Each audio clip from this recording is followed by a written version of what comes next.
नमस्कार छात्रों, फिर से एक बार आपका इस ऑनलाइन पढ़ाई में स्वागत है। हम पिछले लेक्चर तक हमारे पाठ्यक्रम में जो एकांकियाँ लगाई गई है, चौथे सत्र के अंतर्गत कुल मिलाकर हमें 6 एकांकियाँ पढ़नी है। उसमें से 2 एकांकियाँ हमारी पढ़ाकर हो चुकी है। हमने तीसरी एकांकी की शुरुआत की है और तीसरी एकांकी जो है लक्ष्मी नारायण लाल द्वारा लिखी हुई गली की शांति नामक एकांकी हम देख रहे थे। इस एकांकी में सबसे पहले हमने इस एकांकी के जो लेखक है लक्ष्मी नारायण लाल, उनका परिचय पिछले लेक्चर में हमने देख लिया है। आज हम इस एकांकी में आए हुए जो पात्र हैं उनका परिचय देखेंगे, ताकि इस एकांकी की कथा वस्तु समझते समय ये पात्रों का जिक्र वहाँ पे जब होगा तो उनका परिचय हमारे लिए बहुत ज़रूरी बन जाता है। तो संबंधित पात्र का परिचय जो है आज हम इस लेक्चर में देखने वाले हैं। ये एकांकी जो है एक विशिष्ट विषय को सामने लाती है। असल में ऐसे संवेदनशील विषय पर लिखना लक्ष्मी नारायण लाल जैसे लेखक ही, प्रतिभा संपन्न लेखक ही जो है ये काम कर सकते हैं। तो एकांकी की कथा वस्तु अत्यंत रोचक है, साथ ही साथ संवेदनशील है और समाज के उस पक्ष को उजागर करती है जहाँ पे मनुष्य की अवस्था पैसों के सामने दरकिनार हो जाती है, अर्थात मनुष्य का अस्तित्व पैसों को लेकर, पैसे के सामने कुछ भी नहीं है। तो ये बातें थोड़ी सी इस एकांकी में सामने आती है। इस एकांकी में बहुत सारे पात्रों का जिक्र हुआ है, लेकिन इसमें प्रमुख पात्र 2-3 ही हैं जिसका जिक्र मैं उसका परिचय करा के देते समय करूंगा। तो सबसे पहले इस एकांकी के कथा वस्तु को जानने से पहले इसमें मौजूद जो पात्र है उनका परिचय हम देखेंगे। देखिए, पात्र परिचय में पहला जो पात्र है इस एकांकी का, उसका नाम है बिहारी। और ये बिहारी नामक पात्र जो है एक सोने का दुकानदार है, सुनार है, ऐसा समझ लीजिए। सर्राफा व्यापारी है, अर्थात सोने का व्यापार करता है। उसकी उम्र लगभग 50 साल के ऊपर की है। गांव के लोग या शहर के लोग जो है उसको लाला जी के नाम से पुकारते हैं। और इस एकांकी की जो शांति नामक पात्र है वो इस बिहारी को चाचा के रूप में भी पुकारती है। तो ये बिहारी जो है सोने का व्यापारी है, सराफा दुकानदार है। उसकी उम्र 50 के आसपास है या उसके ऊपर भी हो सकती है। और गांव के शहर के लोग उनको लाला जी कहते हैं, शांति उनको चाचा जी कहती है।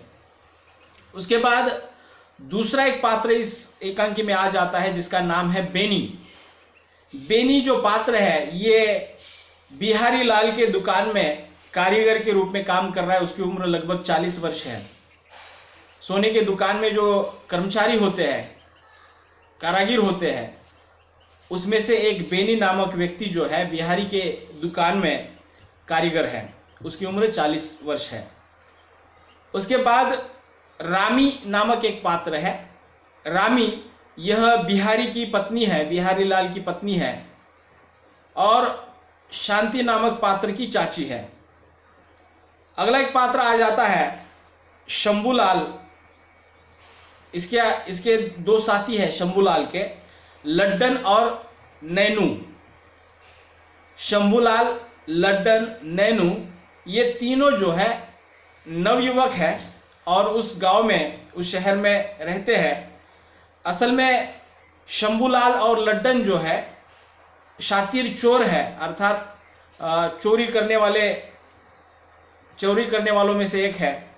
और नैनू नामक जो पात्र है वो शंभूलाल और लड्डन के तुलना में 10 साल बड़ा वो व्यक्ति है और वो शहर का नामी गुंडा है। और ये नैनू के साथ जो है शंभूलाल, लड्डन, ये तीनों जो है बिहारी से मिलने वहाँ पे दुकान पर आ जाते हैं।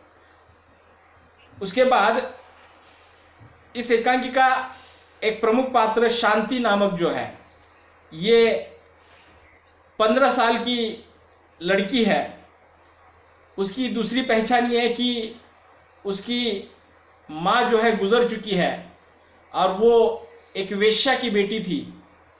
उसकी माँ का नाम जानकी बाई है, शांति की माँ का नाम जानकी बाई है। और ये शांति जो है बिहारी लाल के पड़ोस में ही, पास पड़ोस में ही वहाँ पे रहती है। और जब से वो छोटी थी, बच्ची थी, तब से लेकर वो बिहारी लाल के घर में आती जाती रहती है। तो ये शांति नामक पात्र जो है इस एकांकी का प्रमुख पात्र है। उसके बाद मासी नामक एक पात्र है। ये मासी जो है एक प्रकार से मौसी के रूप में ये शब्द है, फिर भी यहाँ पे एकांकी में मासी के रूप में उसका उल्लेख हुआ है। और ये मासी जो है शांति नामक पात्र की मौसी है। उसकी उम्र लगभग 35 साल है, वो भी वेश्या व्यवसाय करती है। और इस मौसी ने ही शांति को जो है बचपन से लेकर उम्र के 15-16 वर्ष तक बड़ा किया है। उसके बाद और एक पात्र वहाँ पे आ जाता है, वो है आदमी। अर्थात उस व्यक्ति के लिए कोई नाम नहीं दिया गया है, लेकिन आदमी, कोई शहर का आदमी है, उसको आदमी कहा गया है। और ये व्यक्ति जो है 12 साल पहले उसने मासी से शांति जो छोटी बच्ची थी उसका सौदा किया था। और शांति का सौदागर भी कह सकते हैं। ये आदमी जो आता है शहर से और बिहारी लाल को मिलता है तो कहता है कि मैंने 12 साल पहले ही मासी से शांति का सौदा किया है, और वो वहाँ पे शांति को लेने आता है। और अगला जो जिक्र हुआ है इस नाम का, सिर्फ जानकी बाई, अभी मैंने बताया था, ये जानकी बाई असल में मर चुकी है। ये शांति की माँ है और उसका जिक्र जो है यहाँ पे हो जाता है। परीक्षा की दृष्टि से ये प्रश्न जरूरी है, महत्वपूर्ण लगता है कि शांति की माँ का नाम डैश डैश है। तो ये जानकी बाई उत्तर वहाँ पे लिखना मत भूलिए, क्योंकि सिर्फ एक बार इसका जिक्र हुआ है। और ये सभी पात्र जो है एकांकी के कथानक को क्रमबद्ध तरीके से आगे लाते हैं। और इन सभी पात्रों में से प्रमुख पात्र जो है बिहारी लाल, उसके बाद शांति और आदमी, शांति, मासी और आदमी, ये लगभग 4 पात्र जो है इस एकांकी में प्रमुख पात्र है। और इनके माध्यम से ही लगभग ये एकांकी जो है आगे बढ़ती है। एकांकी का कथानक अत्यंत रुचिपूर्ण है, रोचक है, जिज्ञासावर्धक है, क्योंकि लक्ष्मी नारायण लाल जी ने इस एकांकी में ऐसे कथानक को गढ़ा है कि विशेषता ये कथानक जो है थोड़ा सा अपराध जगत से जुड़ा हुआ है और वेश्या व्यवसाय जैसे संवेदनशील विषय को लेकर उन्होंने इस एकांकी को लिखने की कोशिश की है। और जब आप ये एकांकी पढ़ते हो तो ये घटनाक्रम जो है या प्रसंग जो उसमें प्रस्तुत किए गए हैं, असल में वहाँ पे रोमांचक हमारे सामने खड़े कर देते हैं। तो गली की शांति नामक ये एकांकी जो है लक्ष्मी नारायण की लाल जी की एक विशिष्ट एकांकी है, जिन्होंने समाज के एक ऐसे हिस्से को सामने लाया है जहाँ पे पैसों के सामने मनुष्य की क्या कीमत होती है, ये बातें थोड़ी सी इसमें आ गई है। इसके बाद मैं थोड़ा सा इस एकांकी के शीर्षक के बारे में चर्चा करूंगा। इस एकांकी का नाम जो है वो है गली की शांति। अब गली की शांति, इसका मतलब ये है, शांति नामक पात्र का हमने अब यहाँ पे जिक्र किया है, और ये शांति नामक पात्र जो है बिहारी लाल के घर में वो लड़की जो है आती जाती रहती है, और बिहारी को शांति की माँ जो है जानकी बाई ने वचन दिया था कि आप मेरे भाई हैं और आपको एक काम करना है। वचन वो ले लेती है कि इस वेश्या जैसे कीचड़ से, वेश्या व्यवसाय कीचड़ से मेरी बेटी को आपको बाहर निकालना है, और आप उसके लिए एक अच्छी गृहस्थी देखकर जो है उसका विवाह आप करवा के देंगे। तो ये थोड़ा सा कथानक जो है अत्यंत संवेदनशील तरीके से यहाँ पे प्रस्तुत हुआ है। लेकिन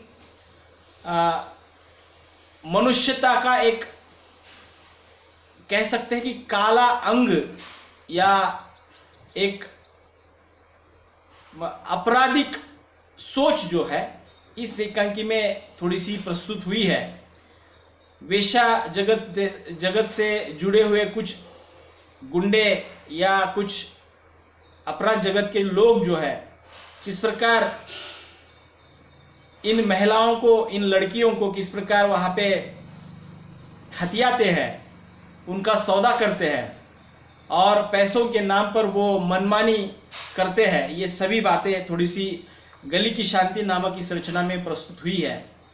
गली की शांति इस नाम में ये स्पष्ट हो जाता है कि वह शांति नामक जो लड़की है, बिहारी लाल उसे अपनी बेटी के समान उसको मानते हैं और उसको उस बुरी भयानक दुनिया से उसको बाहर निकालना चाहते हैं। और एक प्रकार से वो शांति नामक लड़की जो है गली में सबको परिचित है, उसकी असलियत क्या है सबको परिचित है। लेकिन बिहारी लाल जैसे सुनार के यहाँ वो आती जाती रहती है और सुनार वो बिहारी लाल जो है वो भी उसको अपने बेटी की तरह वहाँ पे उसके साथ बर्ताव करता है, उसके साथ सोचता है, उसके बारे में सोचता है।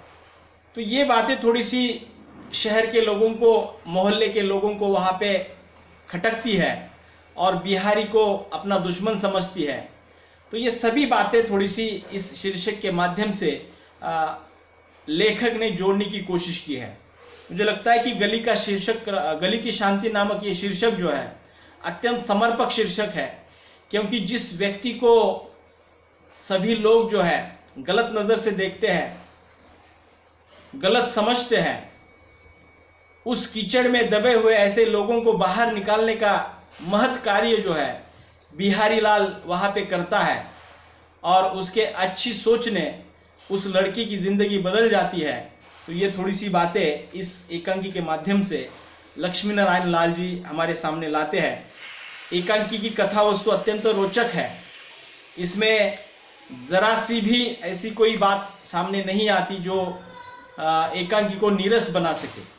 जैसे जैसे हम इस एकांकी को आगे पढ़ते चले जाते हैं वो सभी बातें जो है पाठक के तौर पर उस पाठक को उस एकांकी को पढ़ने से रोकती नहीं है। इसलिए ये एकांकी अत्यंत सही ढंग से या रुचिपूर्ण तरीके से लिखी गई है। इसके पात्रों का परिचय हमने देख लिया है, साथ ही साथ मैंने अभी शीर्षक के बारे में भी थोड़ा बहुत उसके बताया गया है। और इसके बाद के लेक्चर में मैं आपको इस एकांकी की कथा वस्तु जो है संक्षेप में अपने शब्दों में बताऊंगा। लाइन टू लाइन बताने के बजाय इसका कथानक आपको अपने शब्दों में प्रस्तुत करूंगा और आपको समझ में आ जाएगा कि गली की शांति नामक एकांकी में लक्ष्मी नारायण लाल जी क्या कहना चाहते हैं। तो अगले लेक्चर में इस गली की शांति नामक एकांकी की कथा वस्तु आपके सामने रखूंगा। तब तक के लिए रुकते हैं। धन्यवाद।